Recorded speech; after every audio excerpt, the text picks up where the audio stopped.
Hello everyone, a very good evening to all of you. मैं अजय गुप्ता आज फिर से आपके सबके सामने आ गया हूँ एक नई वीडियो लेके, जिसमें कि हम बात करने वाले हैं शेयर्स के बारे में। शेयर्स होते क्या हैं, हम उनको किस तरह से ट्रेड करते हैं और किन शेयर्स में हमें पैसा लगाना चाहिए या नहीं लगाना चाहिए, ये हम कैसे डिसाइड करते हैं। मैं एक दो चीज़ें आपको बताऊँगा। मैं आपसे सबसे रिक्वेस्ट करता हूँ कि आज की वीडियो आप लोग पूरी देखें और उसको समझें कि शेयर्स क्या हैं और किस तरह से काम करते हैं। तो आइए सबसे पहले मैं आपको एक क्लिप दिखाता हूँ। ये देखिए।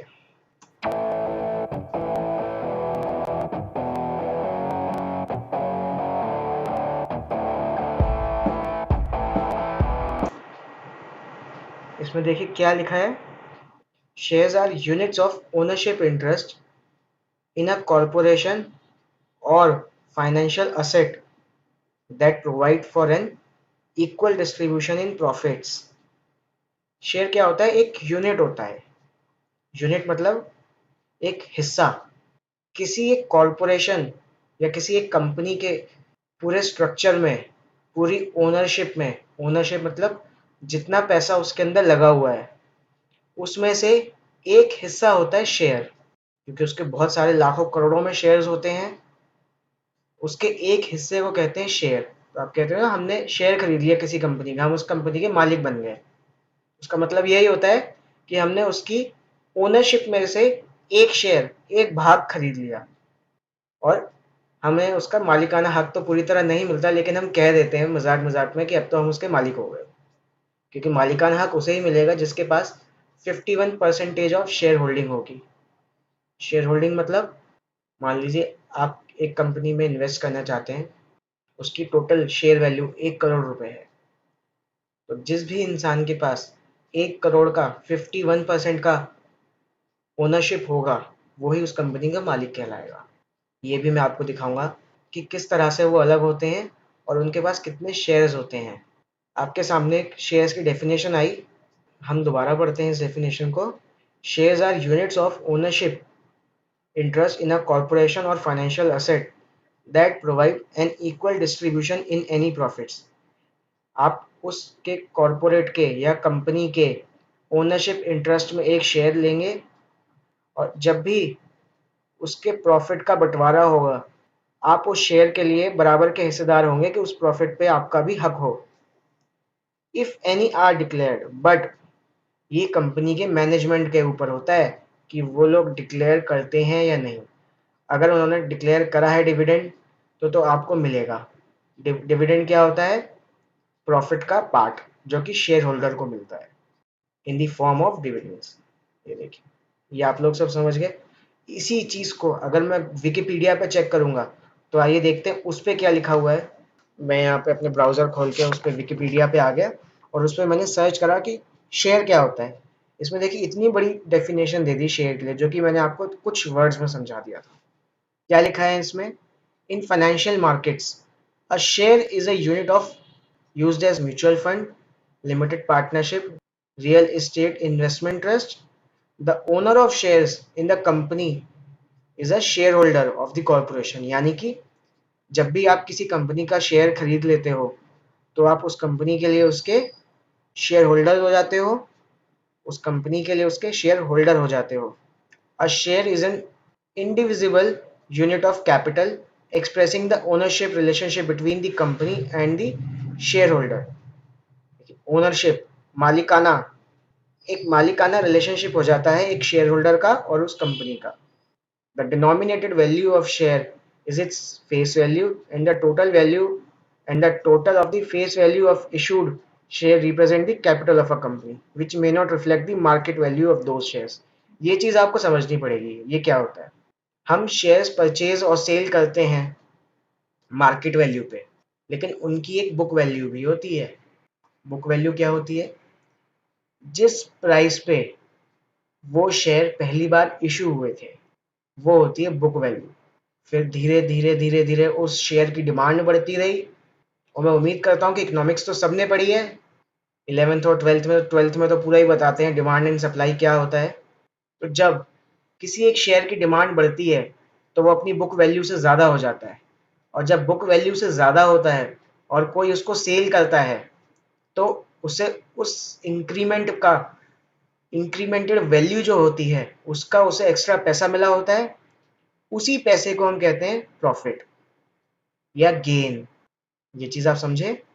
इसमें दो तरह से हम कमा सकते हैं, एक तो डिविडेंड के तौर पे, एक गेन के तौर पे। गेन मतलब जब भी हम उस शेयर को बेचेंगे तो कितना प्रॉफिट हुआ उसके ऊपर। इनकी दो तरीके से हम इसमें कमा रहे हैं। एक तो अगर हम अपने पास रखेंगे तो उसकी वैल्यू बढ़ेगी, जैसे जैसे कंपनी की वैल्यू बढ़ेगी, और जैसे जैसे कंपनी प्रॉफिट अच्छा कमाएगी तो हमें डिविडेंड भी अच्छा देगी। ये चीज़ आप समझे। तो यानी कि हमें अच्छी से अच्छी कंपनी ढूंढनी है जिसमें हम अपना पैसा लगाएं और पैसा बढ़े भी और हमें डिविडेंड भी अच्छा मिले। आइए चलते हैं फिर से हम अपनी स्लाइड पे।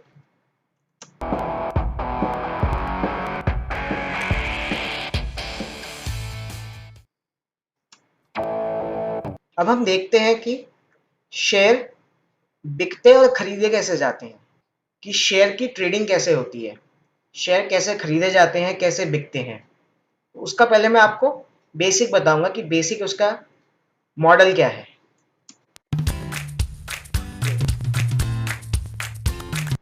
मान लीजिए जो व्हाइट कोट में है पर्सन वो कंपनी है, जो व्हाइट ड्रेस में है पर्सन वो कंपनी है, और जो ब्लैक ड्रेस में है वो स्टॉक एक्सचेंज है।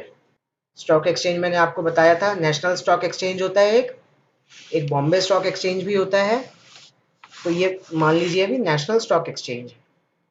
कंपनी ने बोला हमें अपने शेयर बाजार में बेचने हैं आम जनता को। एक्सचेंज बोर्ड बोला ठीक है, अच्छी बात है, आप बेचो, बट थोड़े से आपको फॉर्मेलिटीज करनी पड़ेंगी। कंपनी ने पूछा कि क्या फॉर्मेलिटीज करनी पड़ेंगी बताइए। स्टॉक एक्सचेंज ने बताया कि आपको सबसे पहले तो अपने शेयर्स डीमटेरियलाइज करवाने पड़ेंगे। पहली बात, ये सब कुछ हम समझ चुके हैं पिछली वीडियोस में। जब आप डीमटेरियलाइज करवा देंगे अपने शेयर्स को, फिर आप थ्रो डिपॉजिटरी पार्टिसिपेंट्स, ये भी हम पढ़ चुके हैं। डिपॉजिटरी पार्टिसिपेंट्स आम जनता को बेच सकते हो। तो यानी कि जब भी कोई शेयर बिकेगा आम जनता के लिए मार्केट में आएगा, तो यानी कि सबसे पहले तो उसको स्टॉक एक्सचेंज में अपना रजिस्ट्रेशन करवाना पड़ेगा और डीपी से कॉन्ट्रैक्ट करना पड़ेगा कि आप मेरे बिहाफ पे मेरे शेयर्स बेच दो पहली बार में। देखिए उसके आगे क्या होता है, इनके बीच में सारा डिस्कशन हो गया।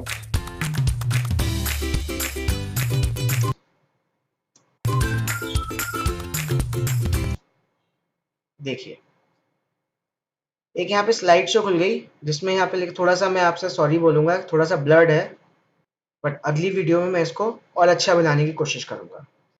यहाँ लिखा है primary market.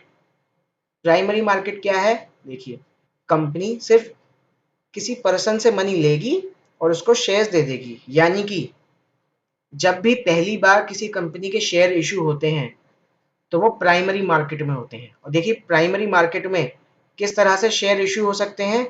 In primary market an investor by shares through company directly through IPO. IPO क्या है, इनिशियल पब्लिक ऑफरिंग। ये मैं आप सबको एक टास्क देता हूँ, आप सब लोग गूगल तो यूज करते ही हैं, उस पर जाके सर्च कीजिएगा आईपीओ क्या होता है। और अगर उसमें किसी को डाउट होता है तो आप कमेंट सेक्शन में मुझसे पूछ सकते हैं, और अगर आप चाहते हैं कि आईपीओ के ऊपर मैं एक पूरी वीडियो बनाऊं तो मैं वो भी बना दूंगा, बट मुझे आपका रिस्पॉन्स चाहिए उसके लिए। तो पहली बार जब शेयर बिकता है तो वो आईपीओ के थ्रू होता है। आईपीओ क्या होता है, एक छोटा सा मैं आपको समझाता हूँ अभी। हम एक शेयर निकालते हैं कि इस प्राइस से इस प्राइस तक ये हम शेयर बेचेंगे, आपको कुछ दिन मिलेंगे, आप अपने बैंक्स के थ्रू, अपने ब्रोकर्स के थ्रू, अपने डीमैट अकाउंट्स के थ्रू यहाँ पे उस शेयर की बोली लगा सकते हो। यानी कि एक कॉल कॉल मनी हमें दे सकते हो कि आपको ये शेयर खरीदना है। अगर हम एक कंपनी ने, मान लीजिए अगर एक कंपनी ने 100 शेयर निकाले और 100 के 100 बिक गए तो सारे शेयर आपको अलॉट हो जाएंगे जिस जिसने खरीदे हैं। मान लीजिए उन्होंने 100 शेयर निकाले लेकिन पैसा आ गया 200 शेयर के लिए, तो जिन लोगों ने दो या दो के मल्टीपल्स में शेयर निकाले होंगे, उनको शेयर्स मिल जाएंगे डिवाइड बाय टू करके। हर किसी को डिवाइड बाय टू करके शेयर मिल जाएंगे, जितने भी उसने अप्लाई करे होंगे उससे आधे। ये चीज आप लोग समझ गए। और आधे का पैसा आपके अकाउंट में वापस आ जाएगा, और बाकी जो आधे आपको अलॉट हो गए उसका पैसा इन्वेस्ट हो जाएगा और कंपनी के पास चला जाएगा। ये तो हो गई प्राइमरी मार्केट कि पहली बार शेयर जब बिकते हैं तब कैसे बिकते हैं। अब बात आती है सेकेंडरी मार्केट की, जहां डीमेट अकाउंट का सबसे ज्यादा यूज होता है, जो मेनली इस टाइम हर कोई करता है। सेकेंडरी मार्केट में आप किसी भी वर्किंग डे में ट्रांजैक्शन कर सकते हैं, सेल कर सकते हैं, परचेज कर सकते हैं।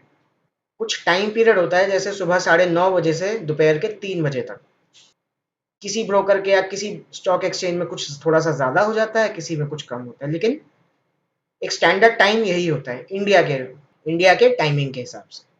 इसमें क्या होता है, कंपनी ने पहले अपने शेयर आपको बेच दिए हैं, अब धीरे धीरे कंपनी ग्रो करेगी, आप उस पर पैसा कमाना चालू कर दोगे और आप किसी और को बेच दोगे, फिर वो उसका शेयर हो गया।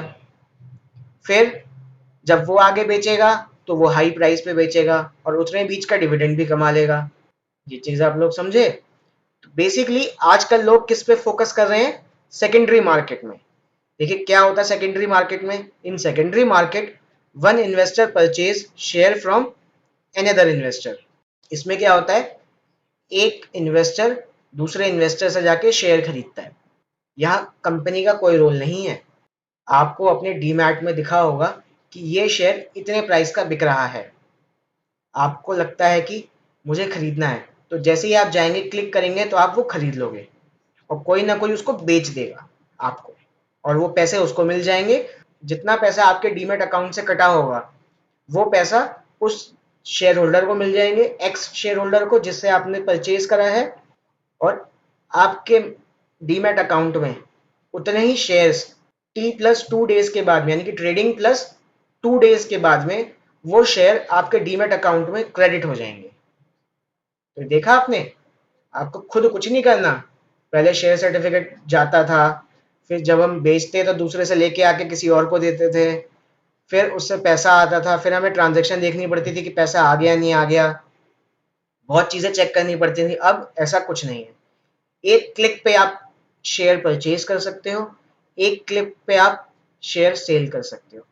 बट कौन सा शेयर सेल करना चाहिए और कौन सा शेयर परचेज करना चाहिए, ये हम कैसे डिसाइड करेंगे। तो ये डिसाइड करने के लिए आपको थोड़ा सा वेट करना पड़ेगा अगली वीडियो का। मैं अगली वीडियो में उसको आपको ये समझाऊंगा कि किस तरह से हम अपने लिए सेफेस्ट शेयर्स चुन सकते हैं, थोड़ी सी एनालिसिस करके। तब तक के लिए तो मैं उम्मीद करता हूं कि आपने आज की मेरी वीडियो पूरी देखी होगी और समझा होगा कि शेयर्स की ट्रांजैक्शन होती कैसे है। अब अगली क्लास में हम बात करेंगे कौन सा शेयर हमें चूज करना है ट्रांजैक्शन के लिए। तब तक के लिए आप इस वीडियो को अच्छे से देखिए। कोई आपको डाउट होता है तो कमेंट सेक्शन में मुझसे पूछ सकते हैं, मुझे मेल कर सकते हैं, और इन्वेस्टमेंट प्लानिंग अगर आप करवाना चाहते हैं प्रोफेशनली तो आप मेरी प्रोफेशनल मेल आईडी पे इंक्वायरी कर सकते हैं। जल्दी ही मिलेंगे अगली वीडियो में। तब तक के लिए thank you so much. Please be safe, be happy and thank you.